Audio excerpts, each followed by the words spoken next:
Manusia lapar dalam kegelapan. Cerita ini berasal dari hadits Al-Bukhari dan Syarif Muslim. Dahulu kala pada zaman Muhammad Sallallahu Alaihi Wasallam seorang laki-laki yang sangat lemah dan lelah mendatangi Nabi. Ia menceritakan kepada Nabi bahwa ia sangat lapar dan tidak makan apapun dalam waktu yang sangat lama.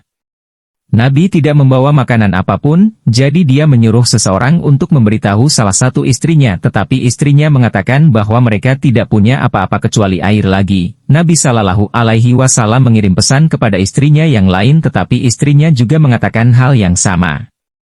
Dia mengirimkan pesan yang sama kepada semua istrinya dan mereka semua mengatakan hal yang sama karena tidak satu pun dari mereka yang punya makanan juga pada saat ini, hanya ada sedikit orang di sekitarnya sehingga Nabi berkata, dengan suara keras, siapakah yang dapat segera memberi makan pria lapar ini sebagai tamunya di Ansar? Salah satu sahabat dari Madinah berkata, wahai para nabi Allah, aku akan para nabi. Dia senang karena akhirnya dia menemukan solusi untuk masalahnya sehingga Ansar mengambil makanan tersebut. Laki-laki yang lapar pulang ke rumahnya. Begitu sampai di rumah, kaum Ansar menyuruh istrinya untuk menyiapkan makanan untuk tamu Nabi.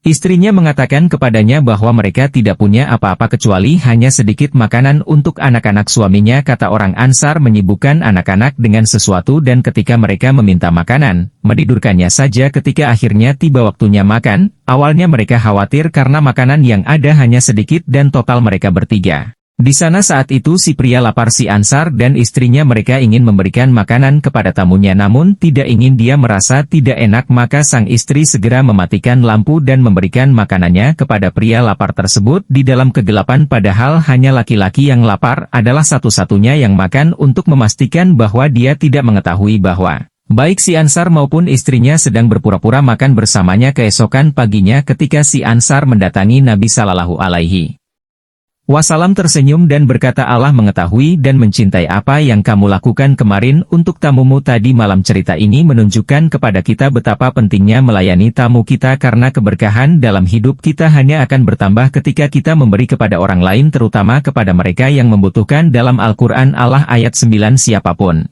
yang membantu orang yang membutuhkan akan menjadi sukses. Semoga Allah membantu kita untuk sukses hidup dunia dan akhirat dengan saling membantu, amin. Sekian akhir cerita kita hari ini. Pastikan dengan memberikan video ini like, share ke teman dan keluarga kalian, dan subscribe channel kami agar kalian dan masih banyak lagi orang yang bisa mendapatkan pengingat Islami agar kita bisa menjadi muslim yang lebih baik dan menyenangkan Tuhan kita Allah. Dan sampai waktu berikutnya bergabunglah dengan kami dalam karya dakwah yang luar biasa ini dan dapatkan pahala yang tak terhitung jumlahnya selama bulan Ramadan dengan memberikan satu kali saja berdonasi atau menjadi supporter bulanan, dan insya Allah akan memberikan pahala yang setinggi-tingginya kepada Anda dan keluarga di dunia dan akhirat. Dan kami berdoa kepada Allah semoga kalian semua selamat selama ini dan sampai nanti asing.